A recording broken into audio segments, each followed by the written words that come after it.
Hi ಎಲ್ಲರಿಗೂ ನಮಸ್ಕಾರ. Welcome back to my YouTube channel. ಎಲ್ಲರೂ ಹೇಗಿದ್ದೀರಾ? ತುಂಬ ಚೆನ್ನಾಗಿದ್ದೀರಾ ಅಂತ ಅಂದ್ಕೊಂಡಿದ್ದೀನಿ. ಆ್ಯಕ್ಚುಲಿ ಒಬ್ಬರು ಕೇಳಿದರು, ನೀವು ಯಾಕೆ ಜೀರಾ ವಾಟರ್ನ ಕುಡಿಯೋದು, ಅದರಿಂದ ಏನು ಯೂಸ್ ಆಗುತ್ತೆ ಅಂತ ಹೇಳ್ಬಿಟ್ಟು. ಜೀರಾ ವಾಟರ್ಗೆ 2 ಸ್ಪೂನ್ ಬೆಲ್ಲ ಹಾಕ್ಕೊಂಡು ಕುಡಿಯೋದ್ರಿಂದ ಮಿಲ್ಕ್ ಪ್ರೊಡಕ್ಷನ್ ಚೆನ್ನಾಗಾಗುತ್ತೆ ಅಂತ ಹೇಳ್ಬಿಟ್ಟು ಕುಡಿತೀನಿ ಅಷ್ಟೇ. ಇವತ್ತು ಮಾರ್ನಿಂಗೇ ವ್ಲಾಗ್ನ ಶುರು ಮಾಡ್ಕೊಂಡಿದ್ದೀನಿ. ಚಂದು ಮನೆಗೆ ಬಂದಿದ್ದರು. ಅವರಿದ್ರೆ ಪಾಪುನ ಎತ್ಕೋತಾರೆ, ಸ್ವಲ್ಪ ಫ್ರೀ ಸಿಗುತ್ತೆ, ವೀಡಿಯೋ ಮಾಡ್ಕೋಬೋದು ಅಂತ ಹೇಳ್ಬಿಟ್ಟು ವ್ಲಾಗ್ ಮಾಡ್ಕೋತಾ ಇದ್ದೀನಿ. ಅವ್ರಿಗೆ ಕಾಫಿ ಕೊಟ್ಟು ನಾನು ಸ್ವಲ್ಪ ಬೂಸ್ಟ್ ಕುಡಿದು ಸ್ವಲ್ಪ ಎನರ್ಜಿ ತೊಗೋತಾ ಇದ್ದೀನಿ. ಯಾಕೆ ಅಂತ ಹೇಳಿದ್ರೆ ಇವತ್ತು ಫುಲ್ ಡೇ ನನ್ನದೇ ಕೆಲಸ ಇರುತ್ತೆ. ನಮ್ಮ ಅಕ್ಕ ಬೇರೆ ಫಂಕ್ಷನ್ ಇದೆ ಅಂತ ಹೇಳ್ಬಿಟ್ಟು ಬೆಳಿಗ್ಗೆನೇ ಊರಿಗೆ ಹೋಗ್ಬಿಟ್ಟಿದ್ದಾರೆ. ಸೊ ನಾನು ತಿಂಡಿ ಮಾಡೋದಕ್ಕೆ ಸಾಂಬಾರು ಮಾಡೋಣ ಅಂತ ಹೇಳ್ಬಿಟ್ಟು ರೆಡಿ ಮಾಡ್ಕೋತಾ ಇದ್ದೆ. ತಿಂಡಿಗೆ ಸಾಂಬಾರಲ್ಲ, ದೋಸೆಗೆ ಸಾಂಬಾರು ರೆಡಿ ಮಾಡ್ಕೋತಾ ಇದ್ದೀನಿ. ತಿಂಡಿಗೆ ದೋಸೆ ಮಾಡ್ತಾಯಿದ್ದೀನಿ.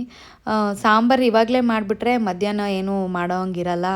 ಸಾಂಬಾರಿಗೆ ರೈಸ್ ಹಾಕ್ಕೊಂಡು ತಿನ್ಬೋದು ಅಂತ ಹೇಳ್ಬಿಟ್ಟು ನೆನ್ನೆ ನೆನೆಸಿಟ್ಟಿದ್ವಿ ಕಾಳನ್ನ. ಸೊ ಅದಕ್ಕೆ ಸಾಂಬಾರು ಮಾಡ್ತಾಯಿದ್ದೆ.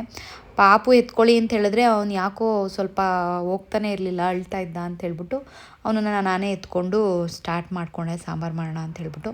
ಸಾಂಬಾರು ಫೈನಲಿ ರೆಡಿ ಆಯಿತು. ಅದು ಹೇಗೆ ಮಾಡೋದು ಅಂತ ನಿಮಗೆ ತೋರಿಸಿಲ್ಲ. ಸೊ ಬೇಕು ಅಂತ ಹೇಳಿದ್ರೆ ನೆಕ್ಸ್ಟ್ ಟೈಮ್ ತೋರಿಸ್ತೀನಿ. ಸೊ ಟೇಸ್ಟ್ ಮಾಡೋಣ ಅಂತ ಹೇಳ್ಬಿಟ್ಟು ಓಪನ್ ಮಾಡಿ ನೋಡಿದೆ. ನಿಜವಾಗ್ಲೂ ಸಕ್ಕತ್ತಾಗಿತ್ತು. ನನಗೆ ತುಂಬ ಇಷ್ಟ ಆಗೋಯಿತು. ಅವ್ರು ಮಾಡೋ ಅಡುಗೆ ಅವ್ರಿಗೆ ಇಷ್ಟ ಆಗಲ್ಲ ಅಂತ ಹೇಳ್ತಾರೆ, ಬಟ್ ನನಗೆ ಇಷ್ಟ ಆಯಿತು. ಆ್ಯಂಡ್ ಇವಾಗ ನಾನು ತೋರಿಸ್ತಿದ್ದೀನಲ್ಲ, ಈ ಮೆಟರ್ನಿಟಿ ವೇರ್ನ ನಾನು ವೆಮುನಾ ಟ್ರೆಂಡ್ಸ್ ಅವ್ರ ಕಡೆಯಿಂದ ತರಿಸ್ಕೊಂಡಿದ್ದು. ತುಂಬ ಅಂದರೆ ತುಂಬ ಚೆನ್ನಾಗಿದೆ. ಪಾಕೆಟ್ ಇದೆ, ಹಿಂದೆ ಟೈಯಿಂಗ್ ಇದೆ. ನಿಮಗೆ ಬೇಕಂದರೆ ತರಿಸ್ಕೊಳ್ಳಿ. ನಾನು ಆಲ್ರೆಡಿ 5 ಮಂತ್ಸಿಂದ ಯೂಸ್ ಮಾಡ್ತಿದ್ದೀನಿ. ತುಂಬ ಕ್ವಾಲಿಟಿ ಚೆನ್ನಾಗಿದೆ. ಅವ್ರ ನಂಬರ್ನ ನಾನು ಡಿಸ್ಪ್ಲೇ ಮೇಲೆ ಹಾಕಿರ್ತೀನಿ. ಆ್ಯಂಡ್ ಇವತ್ತು ಕೆಲಸ ನನ್ನದೇ ಅಲ್ವಾ, ಹಾಗಾಗಿ ಅಕ್ಕ ಬಟ್ಟೆನೆಲ್ಲ ವಾಶ್ ಮಾಡಿ ಒಣಗಾಕಿ ಹೋಗಿದ್ರು. ನಾನು ಅದನ್ನೆಲ್ಲ ಎತ್ತಿಟ್ಟು ಮಡ್ಚಿಟ್ಕೊತಾ ಇದ್ದೀನಿ.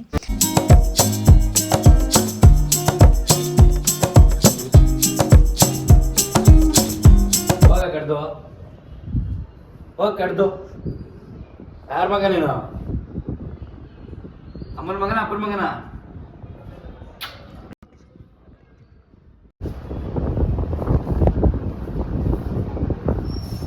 ಇಷ್ಟೊತ್ತು ಯಾಕೋ ಅಳ್ತದ ಅಂತ ಹೇಳ್ಬಿಟ್ಟು ಆಚೆ ಕರ್ಕೊಂಡೋಗಿ ಆಟಾಡ್ಸ್ಕೊಂಡು ಕರ್ಕೊಂಡು ಬಂದರು. ಇವಾಗ ನೋಡಿ ಇಬ್ಬರು ಹೆಂಗೆ ಆಟಾಡ್ತಿದ್ದಾರೆ ಅಂತ. ಇವಾಗ ಸರಿ ಹೋದ. ಆ್ಯಕ್ಚುಲಿ ನಾನೇನಾದರೂ ಮನೆಯೊಳಗಡೆ ಅವ್ನ ಕಣ್ಣಿಗೆ ಕಾಣಿಸ್ಕೊಂಡ್ಬಿಟ್ರೆ ಅಳಕ್ಕೆ ಸ್ಟಾರ್ಟ್ ಮಾಡ್ಕೊಂಡ್ಬಿಡ್ತಾನೆ. ಇಲ್ಲ ಅಂತ ಹೇಳಿದ್ರೆ ಚೆನ್ನಾಗೇ ಆಟಾಡ್ತಾನೆ. ಸೊ ನಾನು ಸ್ವಲ್ಪ ದೋಸೆ ಹಾಕಬೇಕು ಅಂತ ಹೇಳ್ಬಿಟ್ಟು ಅವ್ರ ಕೈಲಿ ಕೊಟ್ಬಿಟ್ಟು ಬಂದು ದೋಸೆ ಹಾಕ್ತಾಯಿದ್ದೆ. ತಿಂಡಿ ಮಾಡೋದು ಸ್ವಲ್ಪ ಲೇಟೇ ಆಗೋಯ್ತು. 10:30 ಆಗೋಗಿತ್ತು. ಅವ್ನು ನಾನು ನೋಡ್ಕೊಂಡು ಅಳ್ತಾನೇ ಇದ್ದ. ಅದಾದಮೇಲೆ ಅವ್ರಿಗೆ ತಿಂಡಿ ಮಾಡಿಕೊಟ್ಬಿಟ್ಟು ಅವನ್ನ ಎತ್ಕೊಂಡೆ. ಚೆನ್ನಾಗೈತಾ? ಇವಾಗ ಚೆನ್ನಾಗೈತಾ ಹೇಳು. ಪಾರಿವಾಳ ಬೀಜ ತರ ನೀವು? ಏನದು? ಪಾರಿವಾಳ ಬೀಜ ರಾಜ್ಮಾ ಚೆನ್ನಾಗಿದ್ಯಾ? ಹೆಂಗ್ ನೋಡ್ತಾವನೇ ನೀನು ತಿಂತಾರನ್ನ? ತಿರಿಕೊಳ ಕಡೆ ಕಣ್ಣಾಕ್ಬಿಡ. ತಿರಿಕೊಳ ಕಡೆ ಮಮ್ಮು ತಿನ್ನ. ಮಮ್ಮು ಬಾ ಬೇಗ. ಬತ್ತೀಯಾ? ತಿನ್ನೋ ನೀನು ತಿನ್ಕೋತೀನಿ ಹೋಗಾನೆ. ಬಾ ಮತ್ತೆ ಎದ್ದು. ಹೆಂಗ್ ಬಿದ್ದು ನೋಡು, ಫ್ಲೆಕ್ಸಿಬಲ್ ಆಗಿ ಬಾರ್ಲಾ ಗಂಬೆ. ದಬಾಕೊಳೆ ಬಂಗಾರಿ, ದಬಕ್ ದಬಕ್ ಬಾ ಬಾ ಬಾ ಬಾ ಬಾ ಬಾರೆ ಬಾರೆ ಬಾರೆ ಬಾರೆ ಅಯ್ಯೋ ಬಾರೆ ಬಾರೆ ಬಾರೆ ಬಾ ಮಗನೇ, ಬಾ ದಬಕ್ ಈ ಕಡೆ ಬಾ. ದಬಕ್ ಪಾಪು ಬಾ ಮಗನೆ, ದಬಾಕ ಈ ಕಡಿಕೆ. ಅಪ್ಪ ಕರಿತೈತೆ. ಇಲ್ಲೇ ವಾ ಪಾಪು, ಬಾ ಮಗನೆ ದಬಾಕು. ಇಲ್ಲಿ ಬಾ ತಗೋ. ಬಾ ದಬಾಕ ಈ ಕಡಿಕೆ. ಮಕ್ಕಳ ದಬಾಕೋ. ಯಾರಾದ್ರೂ ಇಟ್ಟರೆ ದಬಾಕೋತಾನೆ. ಆ್ಯಕ್ಚುಲಿ ಆಗಲೇ ಒಂದು ಸಲ ದಬಾಕೊಂಡ. ವೀಡಿಯೋ ಮಾಡ್ಕೊಳ್ಳೋಣ ಅಂತ ಹೇಳ್ಬಿಟ್ಟು ಏನು ಮಾಡಿದ್ರೂ ದಬಾಕೋತಾ ಇಲ್ಲ. ಪಕ್ಕದಲ್ಲಿ ಹಂಗೆ ಇಟ್ಟರೆ ದಬಾಕೊಂಬಿಡೋನು ಇಷ್ಟೊತ್ತಿಗೆ. ಇವಾಗ ನೋಡಿ ನಮ್ಮನ್ನೇ ಆಟ ಆಡ್ಸಿದಾನೆ, ದಬಾಕೋತಾನೇ ಇಲ್ಲ. ಪಾಪು 10 ಕೌಂಟ್ ಮಾಡೋಷ್ಟು ಪಲ್ಟಿ ಹೊಡಿಬೇಕು ನೀನೀಗ. 1 2 3 4 5 6 7 8 9 9.25 9.5 9.75 10. ಬೋಳಿ ಮಗನೇ ಹೋಗು. ಶಿಷ್ಯ ಮಗನ ಇಲ್ಲಿ. ನಂಗೆ ಗೊತ್ತು ನೀನು ನಾಟಕ ಆಡ್ತದೆ ತಾನೆ. ನಾಟಕ ಆಡ್ತದೆ ತಾನೆ ಪಾಪ. ನೋಡು ಕೈ ಎತ್ಕೊಂಡ್ಬಿಟ್ಟ ಪಾಪು ದಬಾಕಬಿಡ್ತು ಗೊಂಬೆ ದಬಾಕಬಿಡ್ತು ಗೊಂಬೆ ಗೊಂಬೆ ಮರಿ ದಬಾಕಬಿಡ್ತು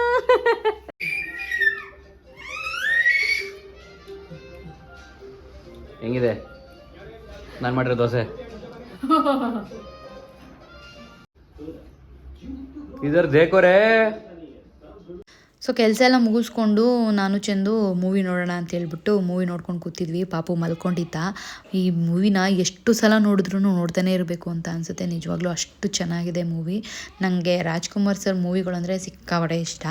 ಆ್ಯಂಡ್ ಅದಾದಮೇಲೆ ಅವ್ರು ಸ್ವಲ್ಪ ಆಯಿಲ್ ಹಚ್ಚು ಅಂತ ಹೇಳಿದ್ರು, ಅವ್ರಿಗೆ ಹಚ್ಕೊಟ್ಟು ನಾನು ಸ್ವಲ್ಪ ಆಯಿಲ್ ಅಪ್ಲೈ ಮಾಡ್ಕೋತಾ ಇದ್ದೆ.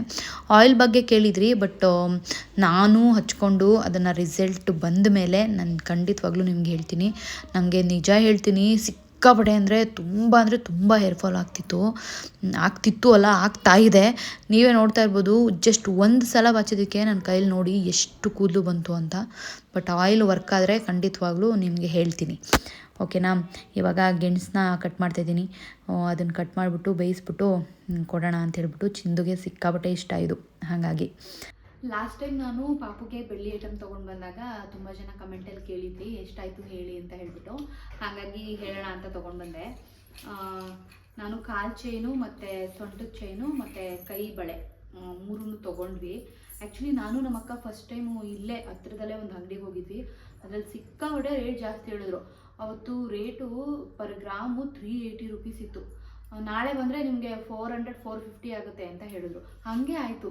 ಯಾಕೆ ಇಷ್ಟೊಂದು ಜಾಸ್ತಿ ಆಗ್ತಿದೆ ನಿಜವಾಗ್ಲೂ ಗೊತ್ತಾಗ್ತಿಲ್ಲ. ಈ ಚಿನ್ನದ ರೇಟು ಮತ್ತು ಬೆಳ್ಳಿ ರೇಟು ತುಂಬ ಜಾಸ್ತಿ ಆಗೋಗಿದೆ. ಬಟ್ ಅಲ್ಲಿ ನಾವು ತೊಗೊಳ್ಳಿಲ್ಲ, ಅವ್ರು ಕಮ್ಮಿನೇ ಮಾಡಲಿಲ್ಲ, ಅದಕ್ಕೆ ನಾವು ತೊಗೊಳ್ಳಿಲ್ಲ. ಸೊ ಅದಾದಮೇಲೆ ನನ್ನ ಚಂದುಗೆ ಗೊತ್ತಿರೋರು ಒಬ್ರು ಇದ್ದಾರೆ. ಅವರು ಗೋಲ್ಡ್ ಆಗಲಿ ಮತ್ತು ಬೆಳ್ಳಿ ಆಗಲಿ ಏನೇನು ಅಲ್ಲೇ ತೊಗೊಳ್ಳೋದು. ಸೊ ಅವ್ರ ಹತ್ರ ಹೋದಾಗ ಅವ್ರು ತುಂಬ ಕಮ್ಮಿಗೆ ಮಾಡಿಕೊಟ್ರು. ಇದು 3 ಸೇರಿ ಒಂದು 120 ಗ್ರಾಮ್ ಏನೋ ಇದೆ. ನಮಗೆ ಎಷ್ಟಾಯಿತು ಅಂದರೆ 30,000 ಚೇಂಜ್ ಆಯಿತು, 30 ಚೇಂಜ್ ಆಯಿತು. ಸೊ ಅವ್ರು ಕಮ್ಮಿ ಮಾಡಿಕೊಟ್ರು, ಪರವಾಗಿಲ್ಲ. ಸೊ ಹಾಗಾಗಿ ಇದು 3 ತೊಗೊಂಡು ಬಂದ್ವಿ. ಅದಾದಮೇಲೆ ಇನ್ನೊಬ್ಬರು ಒಂದು ಕಮೆಂಟ್ ಮಾಡಿದರು, ನೀವು ತುಂಬ ಸಣ್ಣ ಆಗಿದ್ದೀರಾ ಹೆಂಗೆ ಅಂತ ಹೇಳ್ಬಿಟ್ಟು. ನಿಮಗೆ ನಿಜವಾಗ್ಲೂ ಹೆಂಗೆ ಸಣ್ಣ ಕಾಣ್ತಾಯಿದ್ದೀನೋ ನನಗೆ ಗೊತ್ತಿಲ್ಲ. ನಾನು ಸಿಕ್ಕಾಪಟ್ಟೆ ದಪ್ಪ ಆಗಿಬಿಟ್ಟಿದ್ದೀನಿ. ನಾನು 58 kg ಏನೋ ಇದ್ದೆ, ಇವಾಗ 64-65 ಇದ್ದೀನಿ. ಎಷ್ಟು 5-6-7 kg ಜಾಸ್ತಿ ಆಗ್ಬಿಟ್ಟಿದ್ದೀನಿ. ಸೊ ನಿಮಗೆ ಸಣ್ಣ ಕಾಣಿಸ್ತಾ ಇದ್ದೀನಿ ಅಂತ ಅನಿಸುತ್ತೆ. ಸೊ ಅದಾದಮೇಲೆ ಪಾಪು ವೆಯ್ಟ್ ಎಷ್ಟಿದ್ದ ಹುಟ್ಟಿದಾಗ ಅಂತ ಕೇಳಿದರೆ, ಪಾಪು ಹುಟ್ಟಿದಾಗ 3 kg 100 ಗ್ರಾಮ್ ಏನೋ ಇದ್ದ. ಅದಾದಮೇಲೆ 3 days ಅಲ್ಲೇ ಇದ್ವಲ್ಲ, 2.8 ಆದ. ಅದಾದಮೇಲೆ ನಾರ್ಮಲಾಗಿ ಅವನು ಜಾಸ್ತಿನೂ ಇಲ್ಲ ಕಮ್ಮಿನೂ ಇಲ್ಲ, 1 ಮಂತಿಗೆ ಎಷ್ಟಿರಬೇಕೋ ಅಷ್ಟಿರ್ತಿದ್ದ. ಇವಾಗ ಅವನಿಗೆ 5 ಮಂತು. ಇವಾಗ ಎಷ್ಟಿರಬೇಕೋ ಅಷ್ಟಿದ್ದಾನೆ. ನಾವೇ ಅಂದರೆ ಸ್ವಲ್ಪ ಸಣ್ಣನೇ ಕಾಣಿಸ್ತಾರೆ ನೋಡೋದಕ್ಕೆ, ಬಟ್ ವೆಯ್ಟ್ ಎಲ್ಲ ನಾರ್ಮಲಾಗಿ ಆ ಏಜಿಗೆ ಎಷ್ಟಿರಬೇಕೋ ಅಷ್ಟಿದ್ದಾನೆ. ಸೊ ಅದಾದಮೇಲೆ ತುಂಬ ಕ್ವೆಶನ್ಸ್ ಕೇಳ್ತಿದ್ದೀರಾ. ಅಂದರೆ ನಿಮ್ಮ ಬಾಯ್ ಬೇಬಿ ಸಿಮ್ಟಮ್ಸ್ ಹೇಳಿ, ಮತ್ತು ಇದ್ರ ಬಗ್ಗೆ ಯಾಕೆ ನೀವು ನಿಮ್ಮ ಮನೇಲಿ ಇಲ್ವಾ, ಎಲ್ಲಿದ್ದೀರಾ ಅಂತೆಲ್ಲ ಅದ್ರ ಬಗ್ಗೆ ಎಲ್ಲ ವೀಡಿಯೋ ಮಾಡಿ ಹೇಳ್ತೀನಿ. ಆ್ಯಂಡ್ ಒಂದು Q&A ವೀಡಿಯೋ ಮಾಡೋಣ ಅಂತ ಅಂದ್ಕೊಂಡಿದ್ದೀನಿ. ಅದರಲ್ಲಿ ನಿಮಗೆಲ್ಲ ಕ್ವೆಶನ್ಸ್ಗೂ ಆನ್ಸರ್ ಮಾಡ್ತೀನಿ. ಆ್ಯಂಡ್ ಮುಖ್ಯವಾಗಿ ಬಾಯ್ ಬೇಬಿ ಸಿಮ್ಟಮ್ಸ್ ಅಂತ ಕೇಳಿದ್ರಲ್ಲ, ಆ್ಯಕ್ಚುಲಿ ಹೇಳ್ಬೇಕಂದ್ರೆ PCOD ಬಗ್ಗೆ ಹೇಳಬೇಕು ಅಂತ ಅಂದ್ಕೊಂಡಿದ್ದೀನಿ. ಯಾಕೆ ಅಂತ ಹೇಳಿದ್ರೆ ತುಂಬ ಜನ ಅದ್ರ ಬಗ್ಗೆ ತಲೆ ಕೆಡಿಸ್ಕೋತಾರೆ. ನಾನು ಕೆಡಿಸ್ಕೊಂಡಿದ್ದೆ ಕೂಡ. ನನಗೂ ಫಸ್ಟು ಅಂದರೆ ನಾವು ಬೇಬಿ ಪ್ಲ್ಯಾನ್ ಮಾಡಿದಾಗ ನಾನು ಜಸ್ಟ್ ಡಾಕ್ಟ್ರ್ ಹತ್ರ ಚೆಕಪ್ ಮಾಡಿಸಿದಾಗ PCOD ಇದೆ ಅಂತ ಹೇಳ್ಬಿಟ್ಟಿದ್ರು. ಎಷ್ಟು ತಲೆ ಕೆಡಿಸ್ಕೊಂಡಿದ್ದೀವಿ, ಏನೇನೆಲ್ಲ ಆಯಿತು ಅಂದರೆ ಯಪ್ಪ ನೆನೆಸ್ಕೊಂಡ್ರೆ ಭಯ ಆಗುತ್ತೆ. ಬಟ್ ಅಷ್ಟು ಭಯ ಪಡೋ ಅವಶ್ಯಕತೆನೇ ಇಲ್ಲ. ಅದ್ರ ಬಗ್ಗೆ ನಾನು ಡೀಟೇಲಾಗಿ ಏನೇನಾಯಿತು ಅಂತ ಹೇಳ್ಬಿಟ್ಟು ನಿಮಗೆ ವಿಡಿಯೋದಲ್ಲಿ ಹೇಳ್ತೀನಿ, ನೆಕ್ಸ್ಟ್ ವಿಡಿಯೋದಲ್ಲಿ. ಹೌದು ಬೇಕು ಇದ್ರ ಬಗ್ಗೆ ವಿಡಿಯೋ ಅಂತ ಅನ್ನೋದಾದರೆ ಕಮೆಂಟ್ ಮಾಡಿ ನನಗೆ ಹೇಳಿ. ನಾನು ಖಂಡಿತವಾಗ್ಲೂ ಅದ್ರ ಬಗ್ಗೆ ವಿಡಿಯೋ ಮಾಡ್ತೀನಿ. So thank you so much ಇಷ್ಟೊತ್ತು ಈ ವಿಡಿಯೋನ ನೋಡಿದ್ದಕ್ಕೆ ಎಲ್ರಿಗೂ ಥ್ಯಾಂಕ್ಸ್ ಅ ಲಾಟ್. ಬಾಯ್ ಬಾಯ್. ಈ ವಿಡಿಯೋನ ಇಲ್ಲಿಗೆ ಎಂಡ್ ಮಾಡ್ತಿದ್ದೀನಿ. ನನ್ನ ಚಾನಲ್ನ ಸಬ್ಸ್ಕ್ರೈಬ್ ಮಾಡ್ಕೊಳ್ಳಿ, ಕಮೆಂಟ್ ಮಾಡಿ, ಶೇರ್ ಮಾಡಿ. ಬಾಯ್.